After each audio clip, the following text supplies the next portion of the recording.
Hello, എല്ലാവർക്കും പുതിയൊരു വീഡിയോയിലേക്ക് സ്വാഗതം. അപ്പോൾ ഇന്നത്തെ നമ്മുടെ 90 ഡേയ്സ് ഹെയർ കെയർ ചാലഞ്ചിൻ്റെ ഡേ എന്ന് പറയുന്നത് 61 ആണ്, 61ാമത്തെ ദിവസമാണ്. അപ്പോൾ ഇന്ന് നമ്മൾ നമ്മുടെ ഹെയർ പാക്ക് അപ്ലൈ ചെയ്ത് കൊടുക്കുന്നത് ഈ ഒരു വീക്കിൻ്റെ ലാസ്റ്റിലത്തെ ഹെയർ പാക്ക് ആണ് കേട്ടോ. അപ്പോൾ ഇത് കഴിഞ്ഞാൽ നമ്മൾ നന്നായിട്ട് ഷാമ്പൂ ഒക്കെ ഇട്ട് ഹെയർ വാഷ് ഔട്ട് ചെയ്ത് കഴിഞ്ഞ് നെക്സ്റ്റ് വീക്കിലേക്ക് തയ്യാറെടുക്കും. അപ്പോൾ ഈ ഒരു വീക്കിൻ്റെ അവസാനത്തെ, അതായത് മെയിൻ ഹെയർ പാക്ക് ആണ് ഇന്ന് നമ്മൾ അപ്ലൈ ചെയ്ത് കൊടുക്കുന്നത്.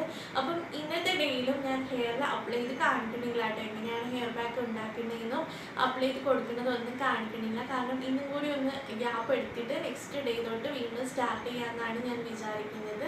അപ്പം അല്ലെങ്കിൽ ശരിയാവില്ല കേട്ടോ. അപ്പം എനിക്ക് സ്കാൽപ്പിൽ ഇപ്പം എന്തെങ്കിലും അപ്ലൈ ചെയ്ത് കൊടുത്താൽ പ്രശ്നമാണ്. അപ്പോൾ അതുകൊണ്ടിട്ട് തന്നെ ഞാൻ ഒരു ദിവസം കൂടി ഗ്യാപ്പ് എടുത്തിട്ട് വീണ്ടും തുടങ്ങാമെന്ന് വിചാരിക്കുകയാണ്. അപ്പോൾ അതുകൊണ്ട് തന്നെ ഇന്നത്തെ വീഡിയോയിൽ ആ കാര്യങ്ങളൊന്നും ഇല്ലാണ്ട്. അപ്പോൾ എങ്ങനെയാണ് ഇന്നത്തെ ദിവസത്തെ നമ്മുടെ ഹെയർ പാക്ക് ഉണ്ടാക്കേണ്ടത്, അപ്ലൈ ചെയ്ത് കൊടുക്കേണ്ടത്, എത്ര സമയം അത് വെച്ചിരിക്കണം, അങ്ങനെയുള്ള കാര്യങ്ങളൊക്കെ ഡീറ്റെയിൽഡ് ആയിട്ട് ഞാൻ കഴിഞ്ഞ സമയത്ത് ഒരു വീഡിയോയിൽ കാണിച്ചിട്ടുണ്ട്. അതായത് കഴിഞ്ഞ ആഴ്ചകളിലേക്ക് ഒരു വീഡിയോയിൽ കാണിച്ചിട്ടുണ്ട്. അപ്പോൾ ആ ഒരു വീഡിയോയുടെ ലിങ്ക്, ഇന്നത്തെ ഹെയർ പാക്കിൻ്റെ വീഡിയോയുടെ ലിങ്ക് എന്ന് പറയുന്നത് ഞാൻ ഈ ഒരു വീഡിയോൻ്റെ താഴെ ഡിസ്ക്രിപ്ഷൻ ബോക്സിൽ കൊടുത്തേക്കാം. അപ്പം ഈ ഒരു ചലഞ്ച് ഫോളോ ചെയ്യുന്ന ആൾക്കാർ ആ ഒരു ഇന്നത്തെ ഹെയർ പാക്കിന് വേണ്ടിയിട്ട് ആ ഒരു വീഡിയോയിൽ കയറി കണ്ടു നോക്കണം കേട്ടോ.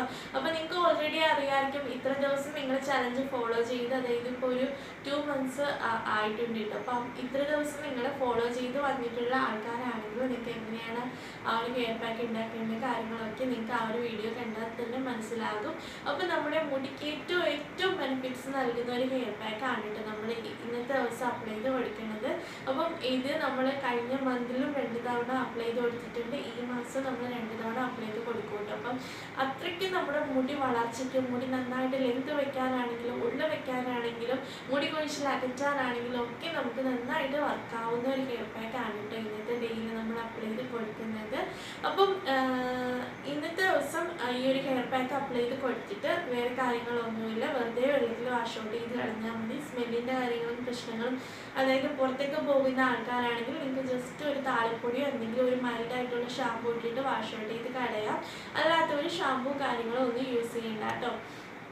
അത് കഴിഞ്ഞ് നൈറ്റിൽ ഓയിൽ അപ്ലൈ ചെയ്തിട്ട് കിടക്കാൻ പറ്റുന്ന ആൾക്കാരാണെങ്കിൽ നിങ്ങൾക്ക് നൈറ്റിൽ ഓയിൽ ജസ്റ്റ് ഒന്ന് ചൂടാക്കിയിട്ട് അപ്ലൈ ചെയ്ത് കൊടുക്കാം. അതിനുശേഷം പിറ്റേ ദിവസം മുടിയുടെ ലെങ്ത്തിലേക്ക് ഓയിൽ അപ്ലൈ ചെയ്ത് കൊടുത്തിട്ട് ഹെയർ വാഷ് ചെയ്യുക. വെറുതെ വെള്ളത്തിൽ വാഷ് ഔട്ട് ചെയ്ത് കളഞ്ഞാൽ മതി.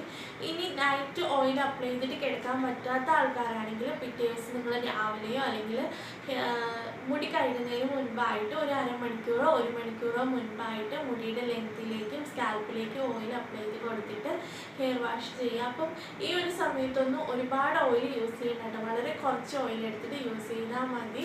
അപ്പം നാളത്തെ ദിവസം വേറെ കാര്യങ്ങളൊന്നുമില്ല, ഓയിൽ എടുക്കുക, വെറുതെ വെള്ളത്തിൽ വാഷ് ഔട്ട് ചെയ്ത് കളയുക. അപ്പോൾ അത്രയുള്ള കാര്യങ്ങളെന്ന് പറയുന്നത് നമുക്കിനി അടുത്ത വീഡിയോയിൽ കാണാം. അപ്പോൾ എല്ലാവർക്കും ടാറ്റ, ബൈ ബൈ. അപ്പോൾ ചലഞ്ച് ഫോളോ ചെയ്യുന്ന ആൾക്കാർ ബാക്കി എല്ലാ കാര്യങ്ങളും ഇൻവേർഷൻ മെത്തേഡും അതുപോലെ തന്നെ കറിവേപ്പില കഴിക്കുന്നത്, മോരൊക്കെ കുടിക്കാൻ പറ്റുമെങ്കിൽ കുടിക്കുന്നത്, അങ്ങനെയുള്ള കാര്യങ്ങളൊക്കെ ഈ ഒരു ചലഞ്ചിൽ എന്തൊക്കെ കാര്യങ്ങൾ നിങ്ങൾ ഫോളോ ചെയ്യണമെന്ന് പറഞ്ഞിട്ടുള്ള കാര്യങ്ങളൊക്കെ ഫോളോ ചെയ്യുന്നുണ്ടെന്ന് വിചാരിക്കുന്നു. അപ്പോൾ എൻ്റെ പുതിയ മുടികളൊക്കെ നീളം വെച്ച് തുടങ്ങിയിട്ടും ആ ഒരു കുഞ്ഞു മുടികൾ വന്ന് തുടങ്ങിയ മുടികളൊക്കെ ഇതുപോലെ നീളം വെച്ച് ഇത്ര എത്തിയിട്ടുണ്ട്. അപ്പോൾ ചലഞ്ച് ഫോളോ ചെയ്യുന്ന ആൾക്കാർക്ക് എല്ലാവർക്കും ഇതുപോലെ കുഞ്ഞു മുടികൾ വന്നിട്ടുണ്ടാകും. അത് ലെങ്ത് വെച്ച് വരും കേട്ടോ പതിയെ.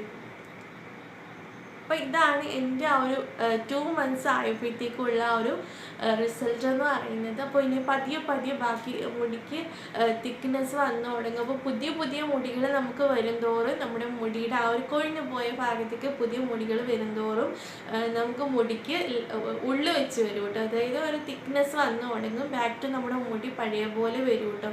അപ്പോൾ ഈ ഒരു മുടിയൊക്കെ നീളം വെച്ച് ഇറങ്ങിക്കഴിഞ്ഞാൽ നമ്മുടെ മുടിക്ക് ആ മുടിയുടെ ഒരു ലെങ്ത്തിലേക്ക് ഉള്ളു തോന്നിക്കും.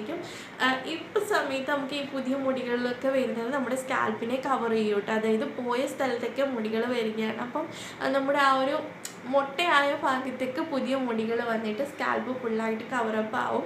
അതിനുശേഷം ഈ മുടികളൊക്കെ നീളം വെച്ച് ഇങ്ങനെ വന്ന് നമ്മുടെ മുടിയുടെ താഴത്തേക്ക് വന്ന് നമ്മുടെ മുടിയുടെ ലെങ്തിലേക്കും ആ ഒരു ഉള്ളിൽ വെച്ച് വരും കേട്ടോ. അങ്ങനെയാണ് ഈ ഒരു കാര്യങ്ങളൊക്കെ വരുന്നത്. അപ്പോൾ ഈ ഒരു ചാലഞ്ചിന് എന്തായാലും നിങ്ങൾക്ക് 101% എന്തായാലും നിങ്ങൾക്ക് റിസൾട്ട് ഉണ്ടാകും കേട്ടോ. അപ്പോൾ നിങ്ങൾ വിശ്വസിച്ചിട്ട് ചെയ്യുകയാണെങ്കിൽ നിങ്ങൾക്ക് കറക്റ്റായിട്ട് നിങ്ങൾക്ക് അതിൻ്റെ റിസൾട്ട് അറിയാൻ പറ്റും. അപ്പോൾ അങ്ങനെ റിസൾട്ടൊക്കെ നിങ്ങൾക്ക് എന്തെങ്കിലുമൊക്കെ നിങ്ങൾ ചെയ്ത് നോക്കിയിട്ട് നിങ്ങൾക്ക് മാറ്റങ്ങളുണ്ടോ ഇല്ലയോ എന്നുള്ള കാര്യങ്ങളൊക്കെ നിങ്ങൾക്ക് കമൻ്റായിട്ട് അറിയിക്കാം. അതുപോലെ തന്നെ നിങ്ങൾക്ക് റിസൾട്ട് കിട്ടിയിട്ടുണ്ടെങ്കിൽ അത് അറിയിക്കുന്നത് ബാക്കിയുള്ളവർക്കും കൂടി ഒരു പ്രചോദനമാകും. അപ്പോൾ അവർക്കും മുടി കൊഴിച്ചിലും പ്രശ്നങ്ങളൊക്കെ ഉണ്ട്, മുടിക്ക് നഷ്ടമായിട്ടുള്ള ആൾക്കാർക്കാണെങ്കിൽ അവർക്ക് ചിലപ്പോൾ ആ ഒരു കമൻറ്റൊക്കെ പ്രചോദനമായിട്ട് അവരും ചെയ്ത് നോക്കി നിങ്ങൾക്കും ചിലപ്പോൾ നിങ്ങളുടെ മുടിയൊക്കെ ബാക്ക് കൊണ്ടുവരാനായിട്ട് പറ്റും. ഇനി നിങ്ങൾക്ക് നെഗറ്റീവ് റിസൾട്ടാണ്, അതായത് റിസൾട്ട് ഒന്നും ഇല്ല, അല്ലെങ്കിൽ നിങ്ങൾക്ക് ഈ ഒരു ചാലഞ്ചൊക്കെ ഫോളോ ചെയ്തിട്ട് മുടി കൊഴിച്ചിൽ ഉണ്ടാവുകയാണ്, അങ്ങനെയുള്ള കാര്യങ്ങളാണെങ്കിൽ നിങ്ങൾക്ക് തീർച്ചയായിട്ടും കമൻറ്റ് ചെയ്യാം കേട്ടോ. അപ്പോൾ എന്തൊക്കെയാണെങ്കിലും നിങ്ങൾക്ക് തീർച്ചയായിട്ടും കമൻറ്റുകളായിട്ട് അറിയിക്കാവുന്നതാണ്. അപ്പോൾ ഇത്രയേ ഉള്ളൂ ഈ ഒരു വീഡിയോ എന്ന് പറയുന്നത്. അപ്പോൾ നമുക്കിനി അടുത്ത വീഡിയോയിൽ കാണാം. അപ്പോൾ എല്ലാവർക്കും ടാറ്റാ ബൈ ബൈ കേട്ടോ.